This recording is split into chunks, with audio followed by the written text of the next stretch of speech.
Hello, my name is Mr. Wiltshire and I'm Head of History here at the Bay, and I'd like to talk briefly about our GCSE course and why studying history might be right for you. So this year our Year 10s have started a new exam course and we've switched exam boards from Edexcel to OCRB. This is for a number of reasons, but primarily we feel that it would suit our students better. For example, the content is more focused, so we don't have to try and squeeze lots and lots of stuff in. The exam is really fair, allowing students to answer questions about the stuff that they've learned. And the question stems are really straightforward, so they're really easy to master. So what do we cover in our new GCSE course? Well, firstly, the course is divided into 5 units, with each unit approximately taking a term to cover, giving us lots of time at the end to prepare for the exam. So our first unit is the People's Health, 1250 to the present day.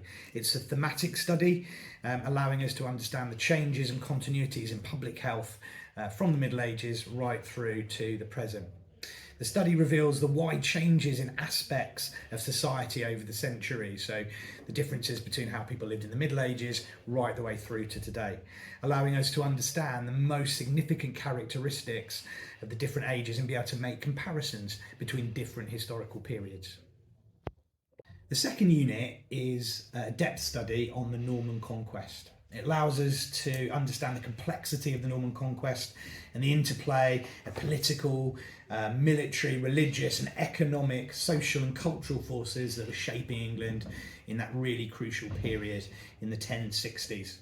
We'll be able to hopefully identify and describe some of the main features of Anglo-Saxon life before the Norman Conquest and what early Norman England was really like, to develop an understanding of those diverse lives and experiences of people 1,000 years ago that are very different from our own. Our third unit is called The Making of America, from 1789 through to 1900, and it's an extended period study which follows the unfolding narrative of the making of America from the American Wars of Independence and the first president, George Washington, right through to the beginning of the 1900s, when the USA was becoming one of the world's most dominant powers.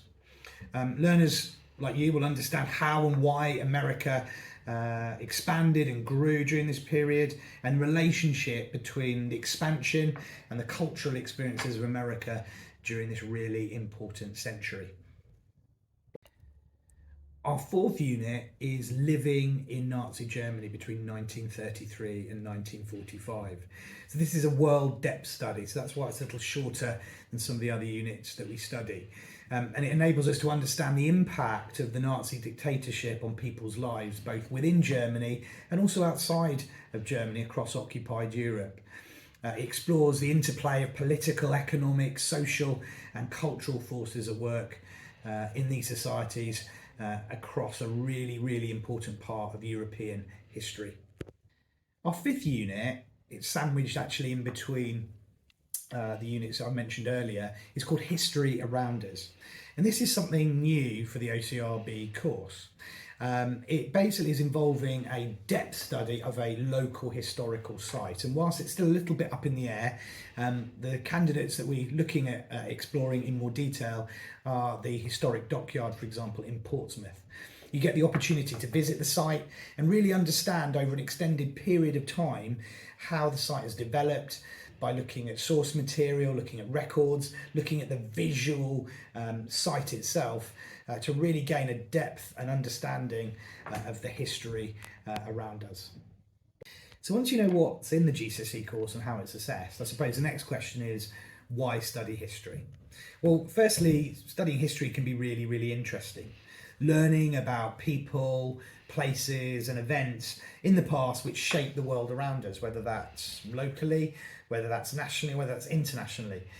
And when you turn on the television, you're going to be seeing events today that have a precedent in the past that as historians we can perhaps understand a little bit better. Studying GCSE history also complements a wide range of other subjects and is really well regarded as a subject by colleges and universities. Importantly, it's the skills, I suppose, that are developed in history that are really worth thinking about. We have to communicate effectively. We have to develop argument, and we have to analyse different interpretations and opinions. And those skills are really, really useful in a diverse range of jobs, including careers in business, marketing, and the law. So thank you very much. I hope that's given you lots to think about, and I hope you consider GCSE history at the Bay.